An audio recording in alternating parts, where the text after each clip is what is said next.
Alors bonjour à tous, aujourd'hui on va décortiquer ensemble une expérience assez fascinante qui vient complètement bousculer ce qu'on pense savoir sur la création de richesse. La question, elle est là, posée noir sur blanc. Est-ce que c'est vraiment possible? Est-ce qu'on peut sérieusement transformer cette petite dépense de rien du tout, le café du matin, en un vrai capital? Eh bien, c'est justement ce qu'on va explorer. Bon, allons-y. Le principe de l'expérience, il est hyper simple, presque enfantin. Imaginez, qu'est-ce qui se passe si on met de côté 500 francs CFA? Mais attention, tous les jours, sans jamais rater une seule journée. Et là, on touche au cœur du sujet. Le secret, ce n'est pas le montant. Pas du tout.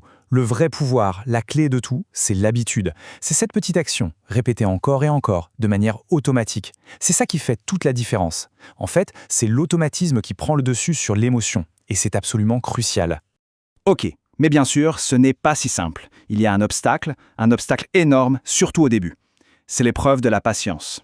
Et c'est là vraiment que tout se joue pour la plupart des gens. Alors, regardons les faits. Les 3 premiers mois, c'est le désert. Le premier mois, rien ne bouge. Le deuxième, ça fluctue à peine. Et le troisième, le portefeuille est carrément dans le rouge. Franchement, à ce stade, on a l'impression de jeter son argent par les fenêtres. Le doute s'installe et l'envie de tout arrêter est très forte. Et voilà, le chiffre qui fait mal. Moins 2285 francs. C'est une perte. C'est pas grand-chose en absolu, mais psychologiquement, voir ce signe moins, c'est un coup dur. Et c'est exactement là, à ce moment précis, que 99% des gens jettent l'éponge. Cette citation, elle résume parfaitement la situation.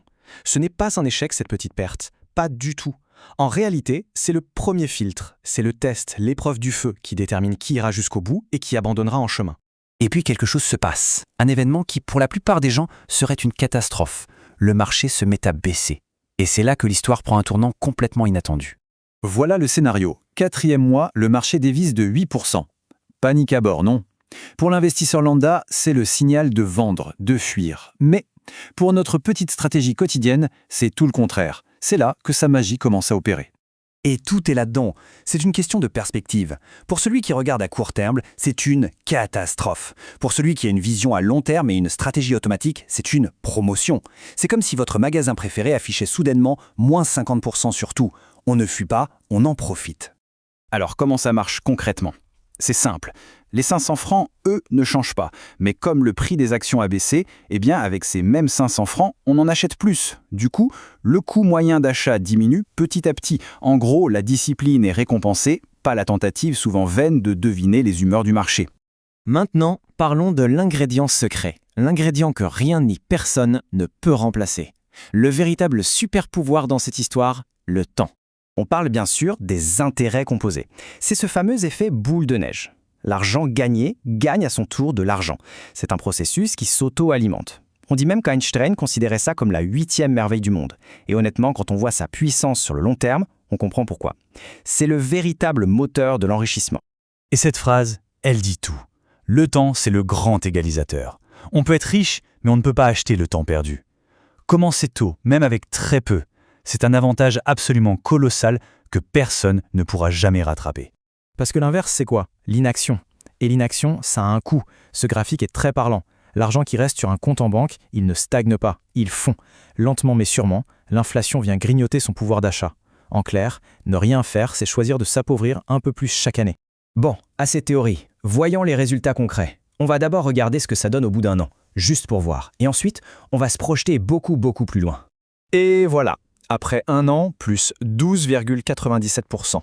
C'est un gain net de près de 24 000 francs. C'est déjà un super résultat, soyons clairs. Mais ce n'est qu'un avant-goût. C'est la première page d'un livre qui en compte des centaines. La vraie question, la voici. Qu'est-ce que cette discipline peut accomplir si on la maintient non pas un an, mais toute une vie? Accrochez-vous parce que la réponse va vous surprendre. Alors, faisons une projection. Imaginons qu'on augmente un peu la mise. Disons 5 000 francs CFA par jour. C'est une somme plus importante, mais qui reste accessible pour un certain nombre de personnes. Et on maintient ça religieusement pendant 30 ans, avec un rendement annuel moyen de 7%. Le résultat final, il est juste spectaculaire. 184 millions de francs CFA. Voilà. Laissez ce chiffre infuser un instant. Cette somme, qui peut changer le cours d'une vie, elle ne vient pas d'un coup de chance ou d'un héritage. Elle est le fruit d'une petite habitude, d'une discipline de fer et de beaucoup de patience. La conclusion, elle est limpide. Le montant de départ n'est qu'un détail, une excuse même. Ce n'est pas ça qui compte. L'unique facteur qui fait toute la différence, c'est de commencer, c'est tout. Ce qui nous amène à cette dernière question, et si, finalement, le jour le plus important pour bâtir son avenir financier, c'était tout simplement aujourd'hui? Je laisse cette pensée en suspens. Merci d'avoir suivi cette analyse.